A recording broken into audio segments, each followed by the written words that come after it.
There are many different ways to protect your peace and your energy, but I'm just gonna give you a few, all right? So one way to protect your peace is to say no. Simply saying no. I've done a whole video about saying no, and that it's okay to say no. Just like in that video I did, it's okay to say no to protect your own peace, your energy, and saying no is not you being nasty. It's you making a commitment to yourself. You know, you don't have to apologize for saying no and just not wanting to do something. You know, it's okay to not want to commit to something, you know, that you don't want to do, especially something that you don't want to do. I definitely don't want someone to feel obligated to do something for me, especially if it's a favor, you know what I mean? All right, so another way to protect your peace is just by simply setting boundaries. I know that's easier said than done, because it's been plenty of times where I've tried to set boundaries for certain people and they still don't respect it. They cross lines, you know, but in order to protect yourself, you still have to put that boundary in place and be very firm with it.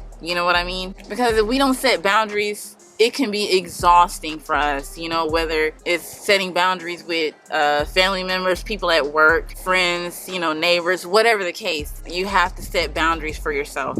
Another thing that I've learned that can protect your energy and your peace is by limiting social media. And what I mean by that, I know in today's age that everybody loves to be on social media, loves to be on their phone, but not necessarily saying you have to not be on social media, but if you have to unfollow certain accounts or certain people, you know, that's what I mean by that. And some people take a break from social media. Nothing wrong with that. I too myself have gotten rid of certain social media platforms, you know, or unfriended or unfollowed certain people because of that toxicity that I just didn't want on my feed, or didn't want certain people to see, you know, my stuff, what I'm doing, because of what comes with it. You know what I mean? So that's what I mean by if you want to take steps like that to protect your peace and preserve your energy. All right, so this is one that works for me. I don't know if it's gonna work for everybody, but isolation is really a big step for me in prioritizing my peace and my energy.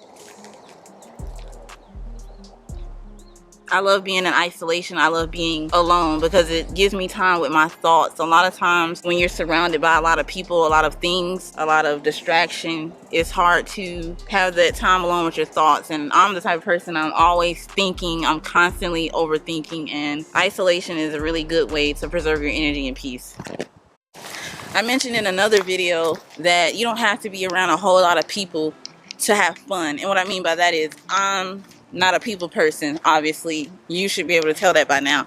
I don't like to be around a whole lot of people, and I don't have to be, because I have a very small circle, if you even want to say circle, you know, of people that I trust. But you don't have to be around a lot of people, and people that are always around a lot of people don't realize that they are allowing so many different energies and, you know, people around them. It's one thing to hang out with someone, but you don't know who they're around when they're not around you, who they hang with. So you know what I mean? It's so many people that are just, they have these weird spirits, you know, inside of them. So that's what I mean. You just have to be careful about who you allow in your life, who you allow around your energy, who you allow in your home. Just, that's what I mean by that. Yeah, so that's all I wanted, was to talk about protecting your peace and your energy. And those are just some of the ways that I use to protect my peace and energy. Hopefully they are useful to some of you all. Yeah, and just make sure you protect your peace and your energy, and don't apologize for putting yourself first. All right, so why? Because that's what Centel says. All right.